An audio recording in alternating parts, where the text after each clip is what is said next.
सो है guys, welcome back to my channel the serial point. और आज इस वीडियो में हम बात करने वाले हैं एक बेसिक स्ट्रैटेजी की, जो कि आपकी होनी चाहिए जब आप DSSS की तैयारी शुरू करते हैं। तो DSSS आज के टाइम में इतना इंपॉर्टेंट एग्ज़ाम है, इतनी अच्छी जॉब प्रोवाइड करने वाला एग्ज़ाम है। सो अगर हम इतने क्रूशल एग्ज़ाम की तैयारी कर रहे हैं तो हमारी स्ट्रैटेजी भी उतनी ही जो है अच्छी होनी चाहिए, ताकि हम जो है अपने फर्स्ट अटैम्प्ट के अंदर ही इस एग्ज़ाम को क्लियर कर सकें।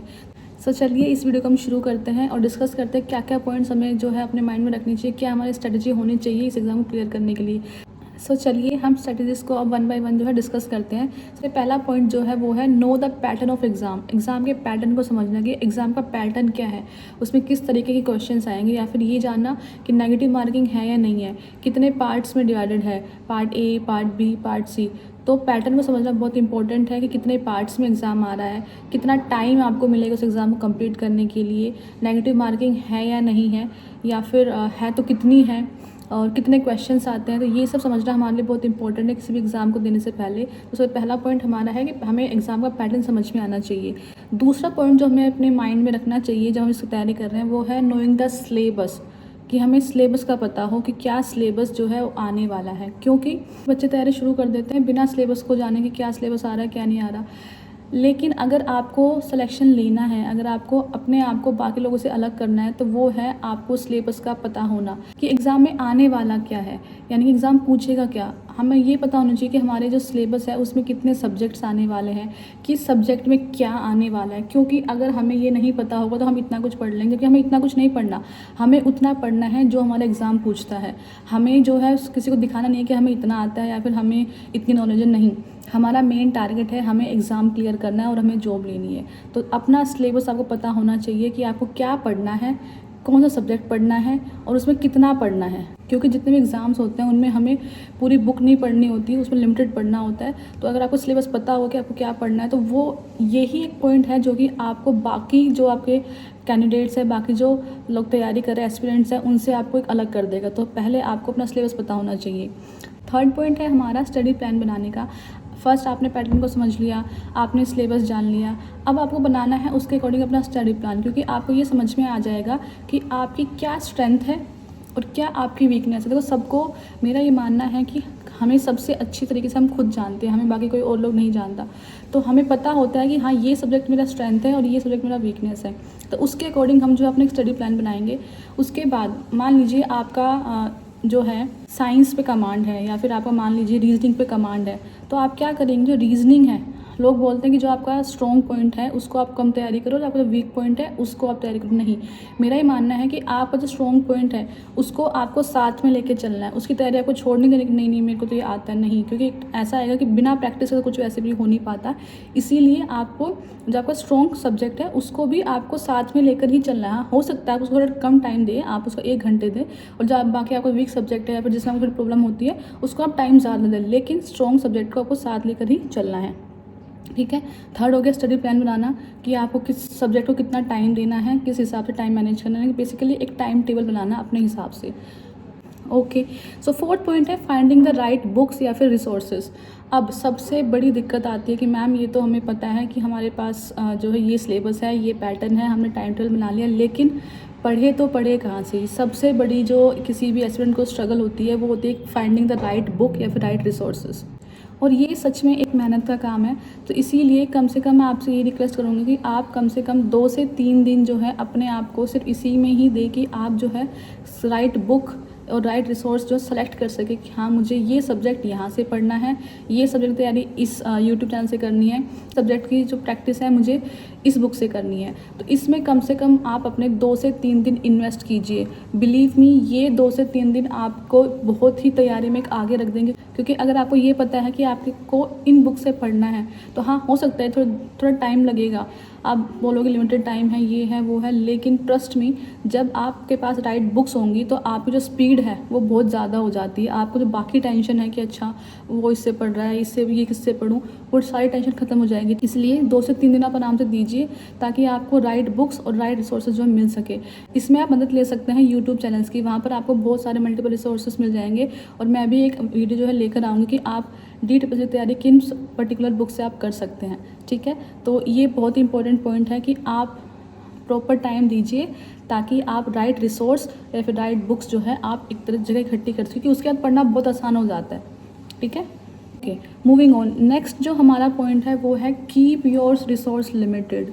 आपको 10 बुक्स एक सब्जेक्ट के लिए नहीं पढ़नी है, बल्कि आपको एक बुक का 10 बार रिवीजन करना है। एंड ट्रस्ट में ये बहुत ही गेम चेंजर है। जब आपको ये नहीं करना कि अच्छा इंग्लिश की ये बुक भी पढ़ लेता हूँ, ये भी पढ़ लेता हूँ, ये भी पढ़ लेता हूँ, नहीं। आपको कोई भी एक बुक, और कोई फ़र्क नहीं पड़ता कि आप कौन सी बुक से पढ़ रहे हैं, सारी बुक्स लगभग मोर और लेस सेम ही होती है। डिपेंड करता है कि आपको कौन सी समझ में आ रही है। तो आपको जो बुक समझ में आती है आप वो बुक लीजिए, ठीक है, और उसके बाद उस बुक का 10 बार रिवीजन कीजिए। ये मत सोचिए कि अच्छा मेरा दोस्त तो इस बुक से पढ़ रहा है, अच्छा ये बुक बेटर है, ये बुक शायद अच्छी नहीं है। नहीं, सब बुक्स मोर और लेस सेम ही होती है। इसीलिए बार बार यही बोल रही हूँ कि एक बुक का 10 बार रिवीजन कीजिए, ना कि 10 बुक को एक बार रिवाइज कीजिए। रिवीजन बहुत ही इम्पोर्टेंट की है किसी भी एग्ज़ाम में सिलेक्शन लेने के लिए, ठीक है, ओके।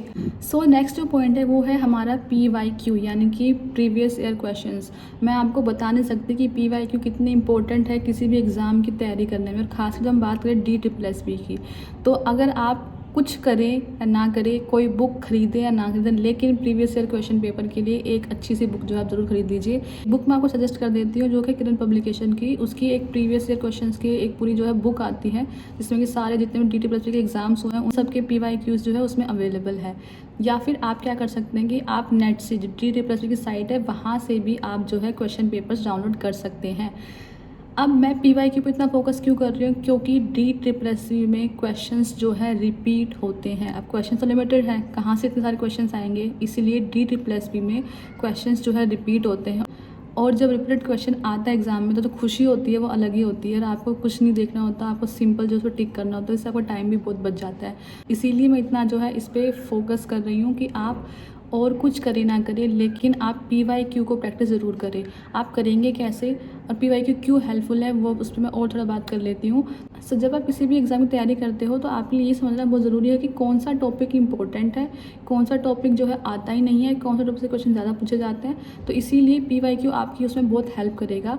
तो जब आप तैयारी शुरू करेंगे, जब आपने सारे रिसोर्स आपके इकट्ठा कर लिए हैं, आपने टाइम टेबल बना लिया, सब कुछ आपने कर लिया है, तो आप क्या करेंगे, और मान लीजिए आज आपका डे 1 है तैयारी शुरू करने का, तो फर्स्ट डे आपका पहला काम होगा कि आप जो है PYQ को कम से कम 2 से 3 PYQ जो है आप लगाएं। इससे आपको जो है एक आइडिया लग जाएगा कि अच्छा ये जो टॉपिक है ये इंपॉर्टेंट, इससे बार बार क्वेश्चन पूछे जा रहे हैं, या फिर ये जो टॉपिक है ये थोड़ा कम इंपॉर्टेंट क्योंकि इससे 1 या 2 बार ही क्वेश्चन आए हैं। तो PYQ जो है आपको एग्ज़ाम पैटर्न को एनालाइज करने में बहुत हेल्प करेगा।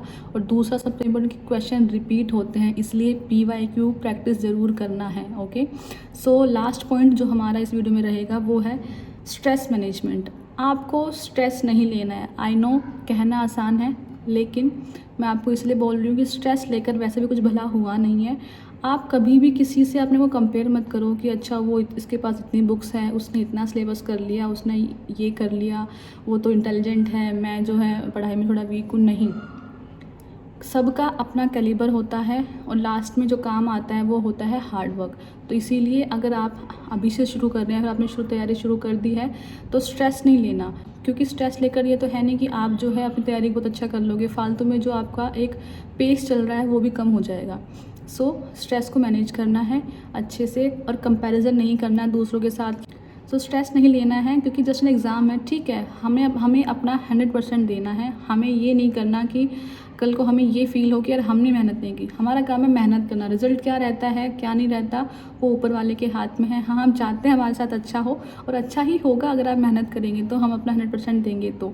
बस हमें जब एग्ज़ाम दे के आए तो हमें ये रहना चाहिए कि हाँ मैंने 100% तैयारी करी थी और वो मैंने एग्ज़ाम जो है अपना बेस्ट दिया है, दैट्स इट। वहाँ तक हमारा कंट्रोल है, उसके आगे क्या होने वाला है क्या नहीं वो हमारे हाथ में नहीं है। सो लास्ट में इस वीडियो को हम ख़त्म करते हैं। I wish you all the best.